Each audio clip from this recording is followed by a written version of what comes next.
Programang ito ay rated SPG. Striktong patnubay at gabay ng magulang ang kailangan. Maaaring may masiselang tema, lengguwahe, karahasan, sexual, horror o droga na hindi angkop sa mga bata. Mabibiktima kaya ni Morgana si Annalyn at si Harry? Alamin natin. Welcome back sa aking channel. Mga kaganapan sa abot kamay na pangarap. Napaka-intense nga ng mga kaganapan sa abot kamay na pangarap.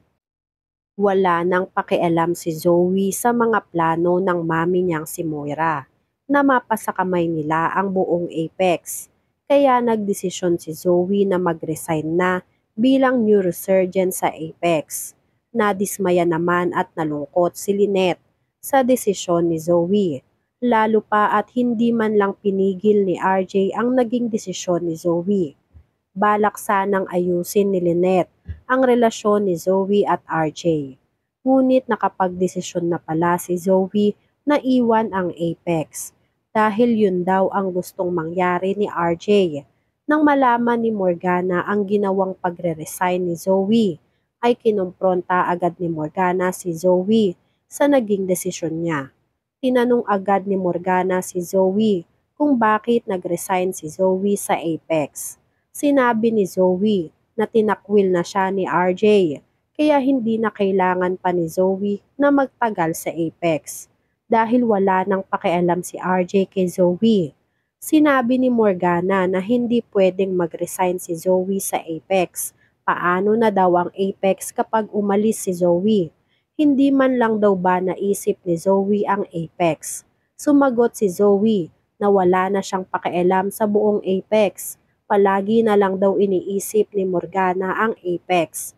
Hindi raw ba iniisip ni Morgana ang sarili nila?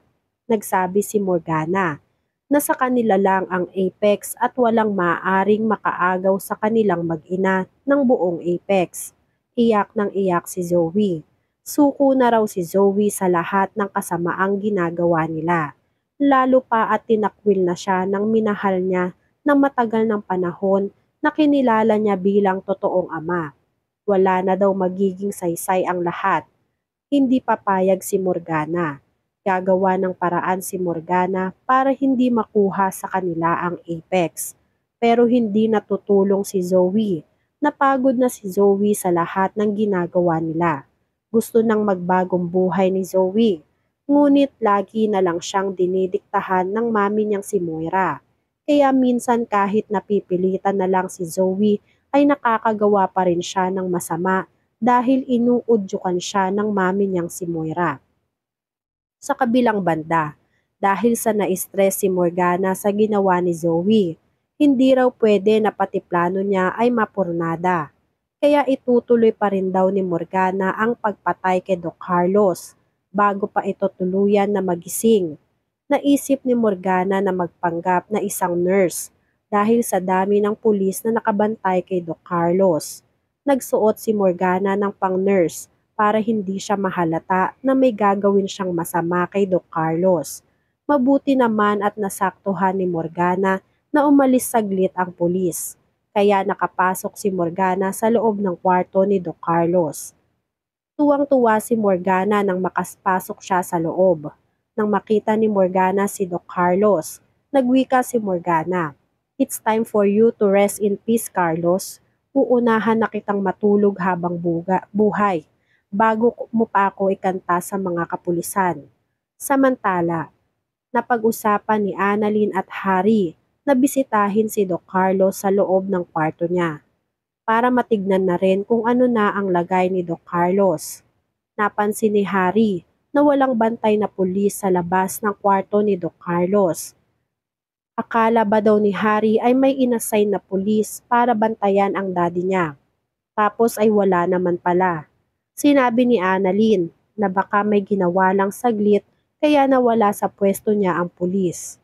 Habang nag-uusap si Harry at Annalyn sa labas ng kwarto ni Doc Carlos, wala silang kamalay-malay na nasa loob pala si Morgana at may masamang balak na kay Doc Carlos. Kaya nang marinig ni Morgana na mukhang papasok sa loob ng kwarto si Annalyn at Harry, ay dali-dali siyang tumakbo papasok ng banyo.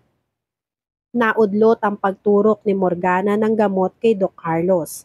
Gigil na gigil si Morgana habang nagtatago sa banyo. Hindi raw siya pwedeng makita ni Annalyn, pati na rin itong si Harry na nasa loob ng kwarto ni Doc Carlos. Lalong-lalo na at nakapang-nurse pang suot si Morgana. Iniisip ni Morgana na paano kaya kung unahin na niyang patayin si Annalyn at si Harry para sabay-sabay na silang mamatay sa iisang kwarto nang matapos na lahat ng problema ni Morgana. Tutal naman daw, si Annalyn na lang ang kinikilalang anak ni RJ. Mas mabuti raw siguro na mawala na rin si Annalyn kasabay ni Doc Carlos. Handa na si Morgana. Hinawakan na ni Morgana ng mahigpit ang injection na parang kutsilyo. At may masamang binabalak na kay Harry at kay Annalyn. Maya-maya ay biglang dumating si Zoe. Kaya naudlot na naman ang binabalak ni Morgana. Galit na galit si Morgana. Masyado raw maraming panira sa mga plano niya. Gusto lang naman daw ni Morgana na patahimikin na habang buhay si Doc Carlos. Nang sa ganon ay hindi mabuking ang sikreto ni Morgana na siya si Moira. Lalo na at hawak na ng mga pulis si Doc Carlos. Oras na magising si Doc Carlos ay malamang na magsalita na ito at ilaglag si Morgana sa tunay niyang pagkatao. Walang nagawa si Morgana, kundi maghintay kung kailan lalabas si Zoe, Annalyn at si Harry sa kwarto ni Doc Carlos para maisagawa na ni Morgana ang plano niyang pagpatay kay Doc Carlos. Hindi raw pwedeng wala siyang gawin. Kailangan niyang matuloy ang plano niya dahil ayaw ni Morgana na mapunta sa wala lahat ng pinaghirapan nilang mga plano. Kaya hindi titigil si Morgana hanggat hindi niya naaangkin ang buong Apex. Dahil yun naman daw talaga ang dati pa nilang plano, ang mapa sa kamay nilang mag-ina ang buong Apex. Nagbago lang daw ng kaunti ang plano nila dahil sa dami ng mga nangyari. Lalo na ngayon na mukhang ayaw na nga nitong si Zoe na tulungan ang mismong nanay niya na si Morgana sa mga plano o masamang binabalak niya sa pagpapabagsak sa pamilya Tanyag.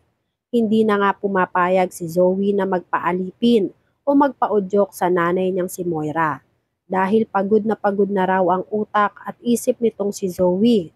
Nakokonsensya na si Zoe sa lahat ng kasamaang ginagawa nila. Simula nang itakwil siya nitong si RJ. Gusto na ni Zoe magbagong buhay. Kaya hinayaan na lang niya si Morgana na gawin kung ano ang gusto niya. Pero malamang ay magagalit si Zoe kapag nalaman na pinagbabalakan nitong si Morgana ang buhay ng totoong ama niya na si Carlos. Magtatagumpay kaya si Morgana sa masamang binabalak niya o si Annalyn at Harry na ang susunod na biktima ni Morgana? Yan nga ang mga kaganapan at mga dapat nating abangan dito sa Abot Kamay na Pangarap. Kung gusto nyo pa ng mga gantong klaseng video ay mag-subscribe at i-like itong video na to. Maraming salamat po. I got you!